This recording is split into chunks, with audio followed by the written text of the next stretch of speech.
Wabarakatuh. Hello and welcome to this week's Open Dialogue. This week's topic is regarding conflict. Conflict as we know it has drastically changed in the last century. Technological developments have made an impact on the changing character of conflict. And greater connectivity through information technology has created opportunities to remotely influence, confuse, and create hostility on opponents' grounds. To discuss this topic and to further understand the intricate details of this matter, we are joined today by an esteemed guest, Dr. Syed Inayatullah Andrabi. Dr. Inayatullah Andrabi is an author and a political analyst. He has a degree and he has a PhD in linguistics and has a special interest in global political issues. Warm welcome to the program, Dr. Andrabi. My pleasure. Walaikum salam. We are also joined by our esteemed scholar, Syed Mohammad Razavi. Syed Mohammad Razavi is a lecturer and a speaker who represents the School of Ahlebait at numerous centers globally and at various national and international media outlets as well as universities. Currently, he is the head of the Religious Advisory Board at the Shia Islamic Education Society in London. Assalamu alaikum, Syed. Wa alaikum assalam. So we will start the discussion today with you, Syed, and I want you to please explain why do we have conflict? Why human beings are always at conflict with one another? Are we just hardwired to feud? Why can't we just live peacefully with each other? Bismillah ar-Rahman ar-Rahim. In order to understand the reason for conflict from Islamic point of view, we have to refer to the verses of Holy Quran and find out what Allah subhanahu wa ta'ala considers as a reason of conflict. I was just looking through verses of Holy Quran where this has been mentioned and described. So Allah subhanahu wa ta'ala, the beauty of verses of Holy Quran is that Allah subhanahu wa ta'ala gives an example, then immediately after giving the example, describes the two parties involved in the example, which one is on the right path and which one is on the wrong path. So the people who go astray are called fasiq.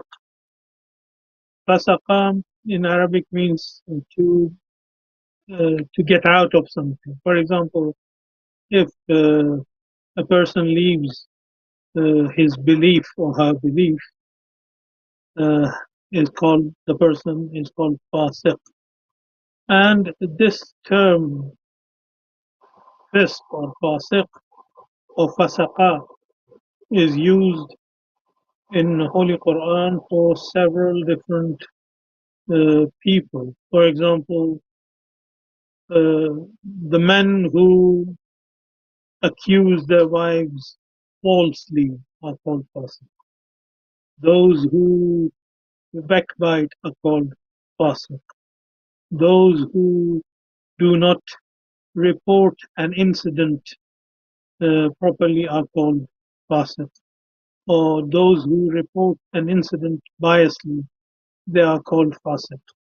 And Allah subhanahu wa ta'ala is very harsh in addressing Prophet Muhammad sallallahu alaihi wasallam and telling him that how he should confront with these people. So if we followed these principles even today, because in olden days the modern ways of communicating did not exist. There was only one way, and that was narration and hadith and riwayat. That's it. And even hadith and riwayat in the modern understanding, the way it is understood, modern way of life, began after Prophet Muhammad sallallahu alaihi wasallam. Right. What is riwayat and what is hadith and what is authentic and what is not authentic and this and that. So Mm, if the narrator is fasiq, Quran clearly says don't trust the narrator. When right. a news comes to you, you have a responsibility to investigate. And Mhm. I would explain later on uh, which verse is this and what was the reason for revelation of this verse that Allah subhanahu wa ta'ala says, إِذَا جَاءَكُمْ فَاسِقٌ بِنَبَإٍ فَتَبَيَّنُوا. I will explain this later. Sure. Dr. Inayatullah Andrabi, I mean, we have seen the nature of conflict has vastly changed from direct battles and armed conflict and combat operations to the use of chemical weapons and weapons of mass destruction against the opponents of civilian of the opponent civilian population. But now we are seeing a new type of tactic that's introduced in conflict. Would you please elaborate a little bit on the new tactics that are being used in modern times? Bismillah ar-Rahman ar-Rahim. Yeah, let me say a few words with due regard to our Hujjatul Islam, says Muhammad Razavi, and he has already brought up the how uh, it has been explained in the verses of Quran and this, and maybe he will inshallah elaborate on it more. But let me say a few things about the conflict itself. There are a number of universities where conflict studies is a discipline. It is taught at the advanced level because Right. conflict is, some people say it is endemic. It is inside the human nature. It can't be removed. But as a student of Islam, I can tell you there is a verse in Quran 212, 212, I think, in the second chapter, that is Surah Baqarah. And it's about conflict, and uh, Allama Tabatabai has written a very detailed commentary on this. Allah says that in the beginning, people were one. They, they were not. You could not differentiate between them. They were just one. But then the conflict rose, Hmm, and when the conflict rose, then God sent prophets and God sent divine teachings. And hmm, according to just a moment, and God sent teachings, and on the basis of that, the conflict was resolved. But after the teachings also, the conflict appeared. And that conflict is something which God has condemned. A, that was not a genuine conflict. The first conflict was genuine because it is part of nature that humans have different demands, and when they live together in a society, conflict appears. But yes. if they stick, and Allama Tabatabai draws a very logical conclusion that if something is the product of nature, if there's a problem which is because of nature, then human nature cannot solve it. Something outside has to solve it. That is, the divine intervention has to solve it, because it has in the first place, it has emerged because of human nature. So something external to human nature has to resolve it. That is where divine teachings, prophets, prophetic messages, where divine guidance comes in. So, but then after the divine teachings also, people were people were locking themselves into conflict, and that conflict is what Allah subhanahu wa ta'ala has condemned. That should have not happened. So Right. this was some introduction about the conflict. But when we come to the current situation, when we come to current recent history, there have been conflicts, and we are still in an age of conflict, and the conflicts have been between states and all this. And today we are focusing on propaganda, how propaganda is used, and because of the propaganda, we can see things like hybrid wars are launched, and they are actually hybrid war itself means that it's a war of some different type. It's because usually by war we understand army, ammunition, arms, and wars. But nowadays there are more than one types of wars which are launched uh, together, and that creates a hybrid situation. As for example, in cars which have petrol as well as battery, we call them hybrid cars. When two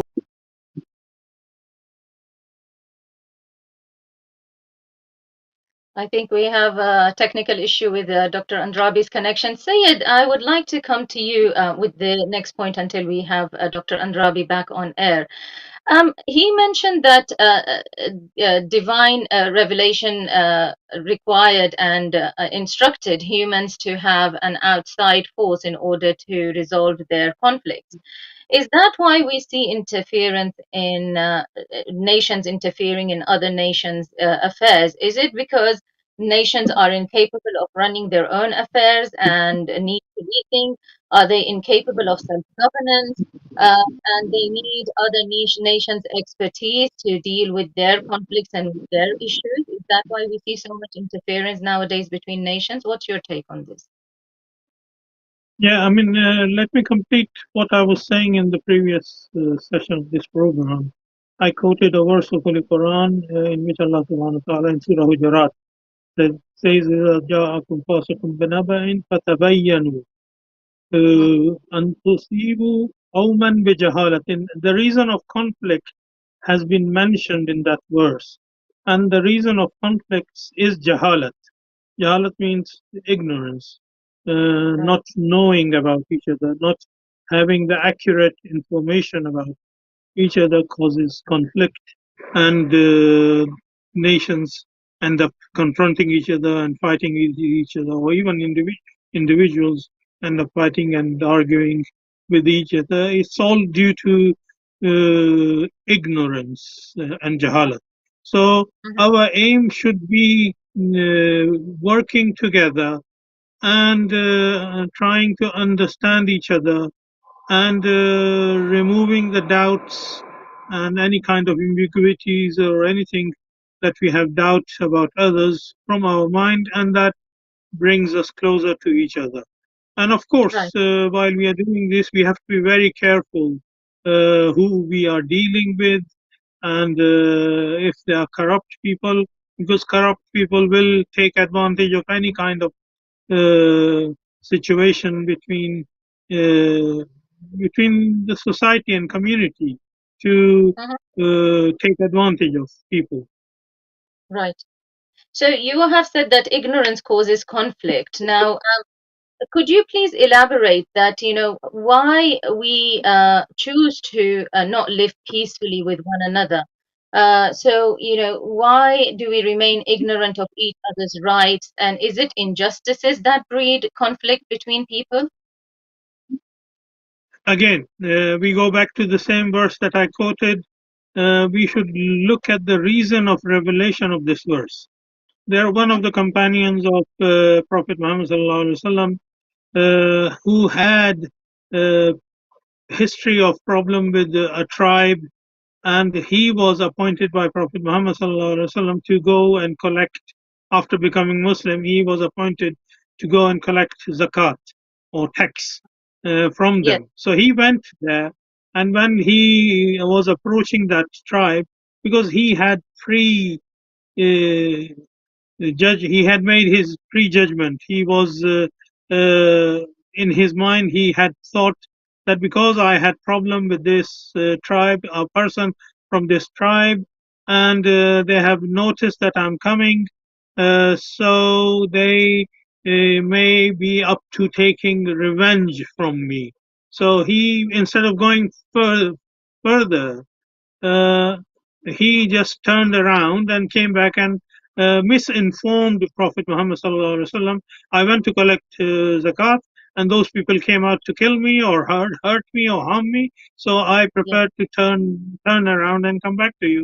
And then Allah subhanahu wa taala revealed this verse that if a corrupt person, so Allah subhanahu wa ta'ala is addressing this the companion as a corrupt person who did not bother to investigate, and due to his ignorance he wanted Prophet Muhammad and the whole other tribe to end up in conflict with each other. So Allah subhanahu wa ta'ala warned Prophet Muhammad sallallahu alayhi wa sallam that what he is telling is not truth. So the conclusion we can make is that we have to be extremely, especially in the modern hybrid wars of media wars that we are going through, we have to be extremely careful about the sources of information, where is the information coming from, and what are the sources and what are the reasons of creating this kind of uh, reports, and what is the hidden agenda and all of this,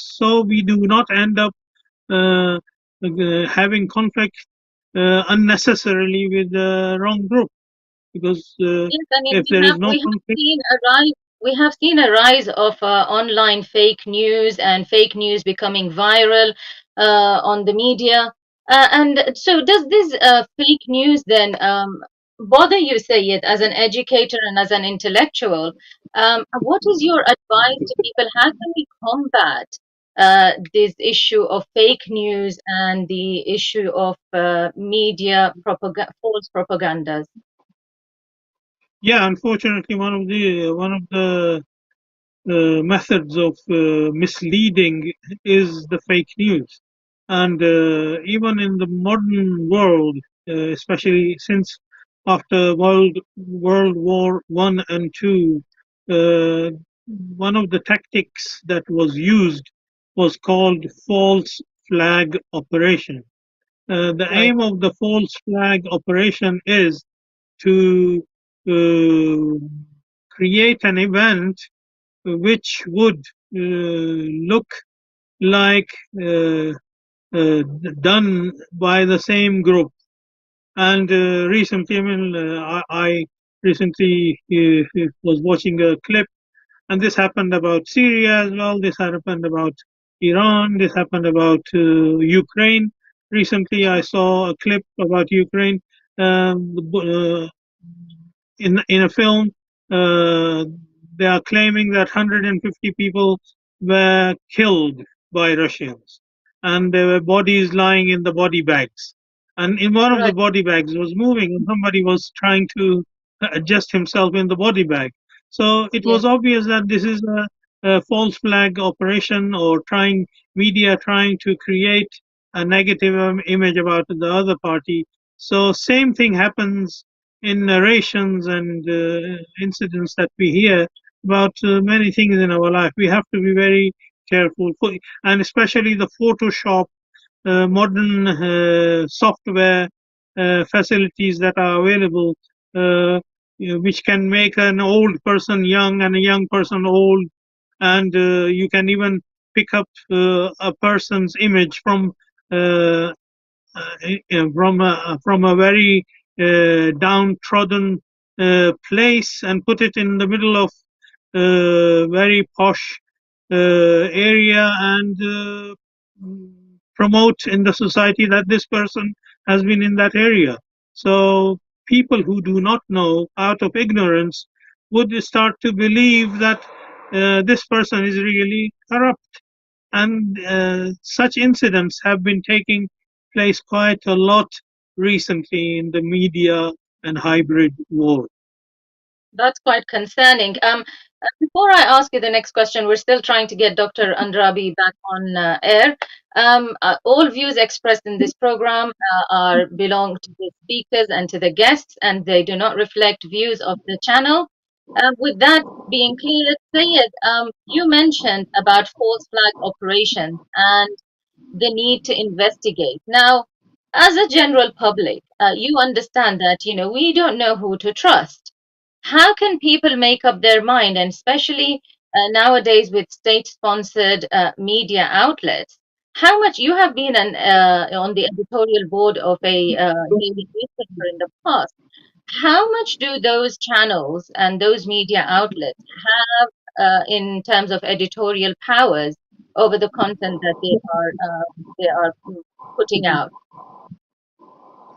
Well, unfortunately, most of the media at the moment is not representing truth. They are just representing a party and their interests. So we have a responsibility according to the same verse of Quran that I quoted at the beginning of this program, that we as we as individuals have responsibility.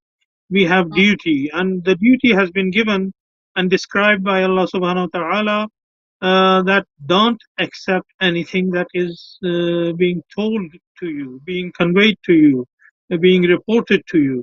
Do investigation, do research. While the media and social media and all these softwares are there to present the wrong image, there is also software which can be used to find out the authenticity of an image or a news. For example, I remember during the occupation of Syria by ISIS, so many news reports were coming out of that, and they were just putting images after images in the social media to show how the regime was killing and oppressing and this and that. And when somebody told me that there is a software, if you pick up the photo and investigate about it, it will tell you where this photo and image was taken, or even if you copy a text message. And this software is usually used because there was a lot of corruption going on when people were writing their thesis by copy pasting the ideas of other people into their thesis and presenting them as their own thesis. So they designed a software which can verify whether it was a copy paste material, or the material was typed and written and investigated by the person who is doing the research. So while the software and this hybrid war and social media is there to corrupt and influence people, we also have facilities to investigate and discover the truth. So we have to use the media and the software properly to be able to discover the truth. Thank you, Syed. Great to have Dr. Andrabi back on air. Whilst you were having the technical difficulties and trying to get back on air, we just discussed about fake news and false flag operations. And I was just asking the Syed, how can we trust and who do we trust in this day and age? Where do we find trust and how do we investigate the news that gets to us? And I would pose the same question to you, Dr. Andrabi.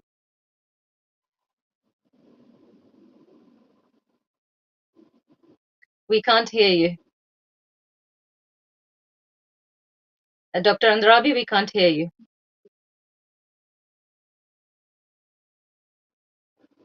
You might have muted your button. Yeah. Not muted. Yeah. Yes. Now we could hear you.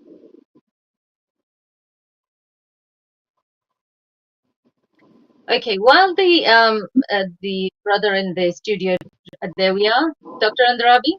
I think we should be able to hear you now. Can you hear me? Can you Yes, hear we me? can. Yes. Yes. Okay, okay. Yeah. So yeah, I was saying this is something which you may have to accept in the sense that when you get something very good, there are always costs you have to pay. This Hmm. is the cost. These days, internet is the information highway, it is called. Anything is at your fingertips. You can Google and you have this. And this is very much beneficial also. I can tell you from my own research point of view, find it very beneficial. It was not when I was doing PhD and I was writing thesis, I could not consult so many sources because they were either French or non-English. But these days, any source you can translate online. You have full access, a lot of access. But there's a downside as well, and it's very difficult. How can you avoid that? How can you make it only good and nothing bad in it? But from from from from individual point of view, and from the point of view of being believers, and from the point of view that we are accountable to God, we are believers, uh, we must be very cautious. For example, something little which every one of us can do is always check for the veracity, for the authenticity of material coming to you before forwarding it. Usually, a WhatsApp comes and you forward it. No, just check whether it is forwardable or not, whether it is authentic or it has. I have myself received so far. I received some WhatsApps about which I inquired then because they seem to be not authentic. So I inquired this from the sender. Where did you get it? And at a couple of times, it turned out to be fake. And the sender himself was not knowing that it is fake. But that's one area of this issue, one area of the discussion. The other thing is a deliberate sort of misinformation. Deliberate misinformation which amounts to war. Oh, because as as as things became more and more sophisticated, and as we uh, started coming to modern ages, this was clear that war is not simply deploying army and using arms and ammunition. It is something else. It is Yes. basically that you want to change things. You have to. There's an enemy, and you want to overpower your enemy. Now, as we became aware of what power means, because power is a display from a small family to the big state. But at the same time, it is something which is hidden and abstract. Power only becomes visible when you use it. When somebody uses the power, we say he or she used the power. Until then, we don't know what power somebody has. But modern studies in the past about 100 years have focused on the subject of power, and by now we have come a long way in understanding that how power can be used, how societies can be destabilized, how we can influence people. A lot has been learned about it, and with all that knowledge put into action, these days we are using this social media and other tools of information. It is basically that we are now we are now using power fully mobilized. It is not just one kind of power, the military power.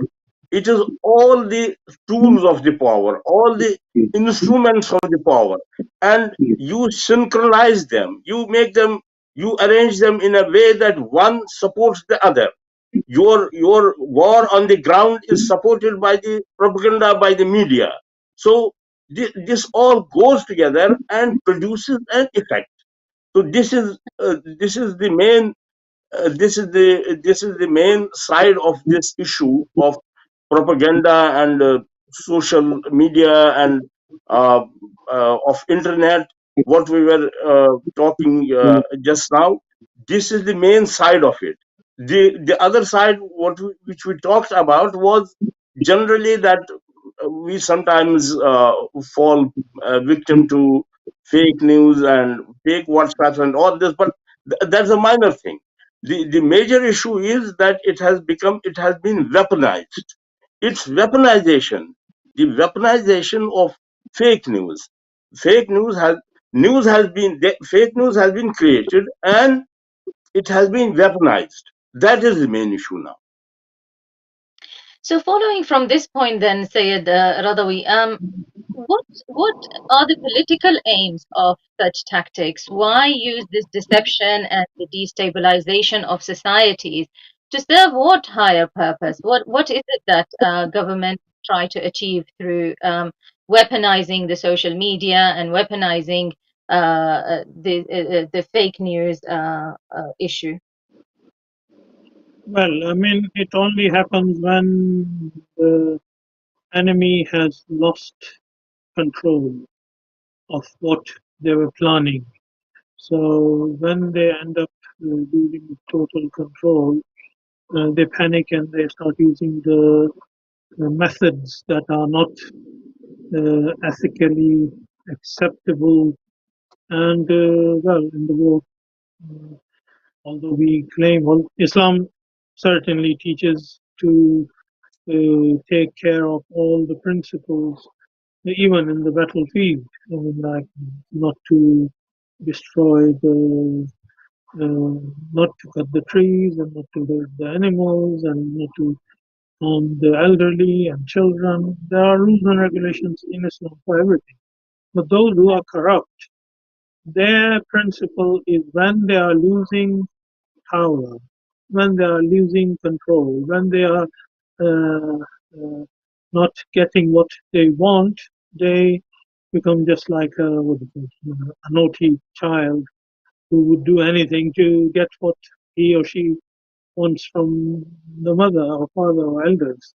Hmm. So, in the modern days, this is what we are noticing. Islam is growing fast. All the media has acknowledged that Islam has become the fastest growing religion in the world, and all the enemies know about the appearance of Imam Mahdi and the signs. So there are more.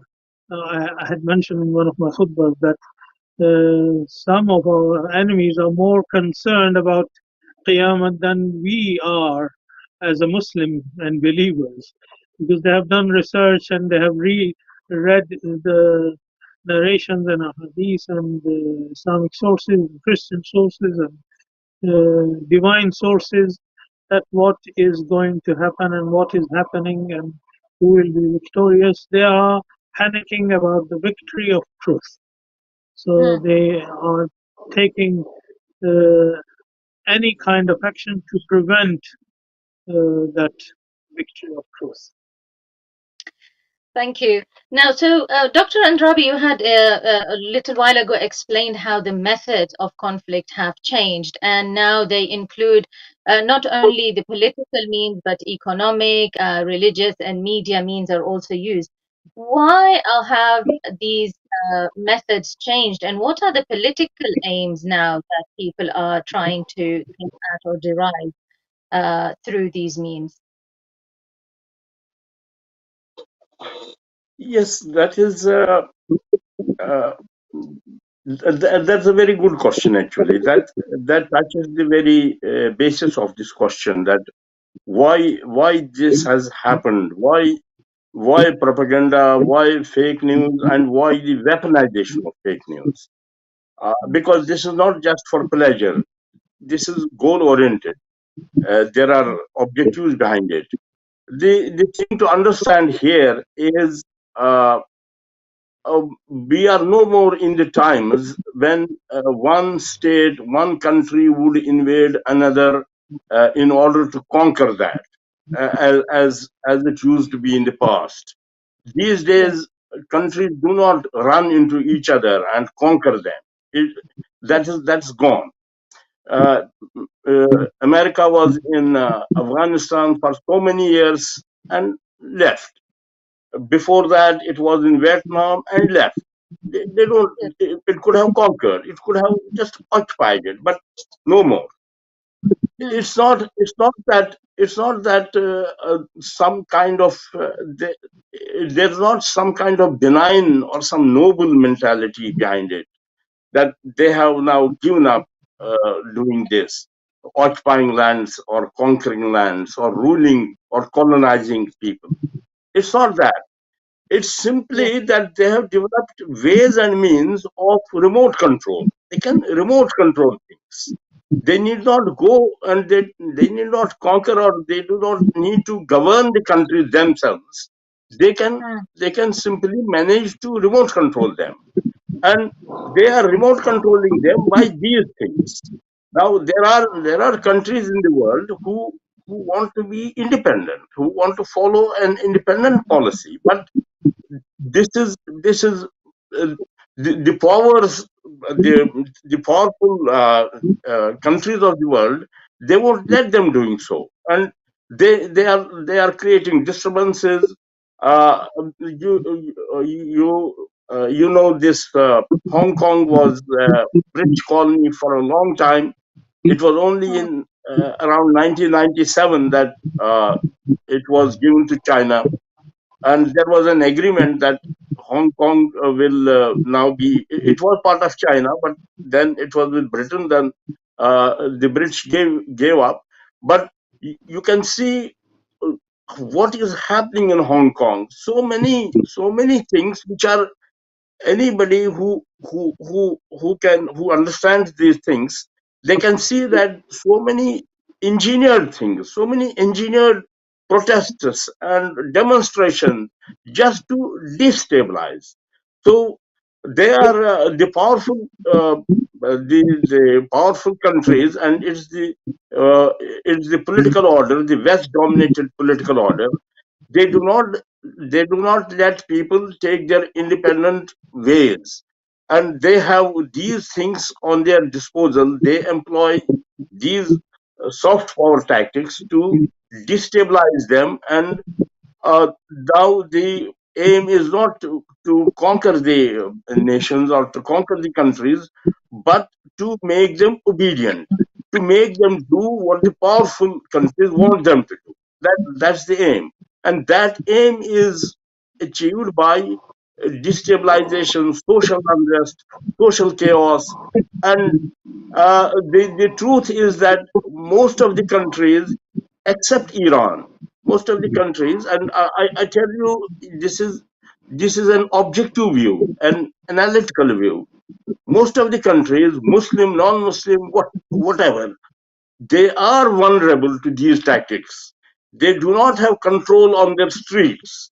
Their people can be mobilized on on so many things which are apparently sensible. For example, on the basis of freedom, on the basis of more abundance of wealth, they can be told that, look, you are poor, you need to be more wealthy, like Western nations. So people can be Hmm. mobilized on so many things which make sense, and the governments of those countries do not have the capability to control their streets. It's only in Iran where there is vilayat faqih, where there is proper organization and leadership. People are aligned to their leaders. People are aligned to Rahbar, and this alignment is not through vote. This alignment is not through some mechanical way. It's a spiritual covenant with the Imam, with Ayatollah Khamenei. It's a spiritual covenant with him, and because of that, the people in Iran, the streets in Iran can be controlled, can be managed. The countries who want to create fuss do not have free play in Iran, but elsewhere in the world, they have almost a free hand. Because the governments there are unable to, they can't kill their people, they can't shoot them, but they can't deal with those things which the West creates for them. So, Syed, Razavi, what is the problem with nations becoming independent?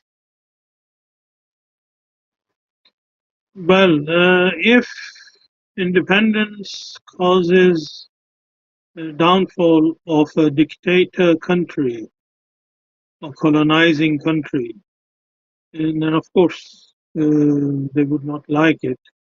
Colonial, especially colonial powers of the world, don't like freedom and independence. In the past, for example, United Kingdom, the sun never used to set in the United Kingdom. It was such a big country, but as Dr. Andrabi was mentioning, that modern war is now by uh, taking over or placing the stooges in the country rather than getting involved directly.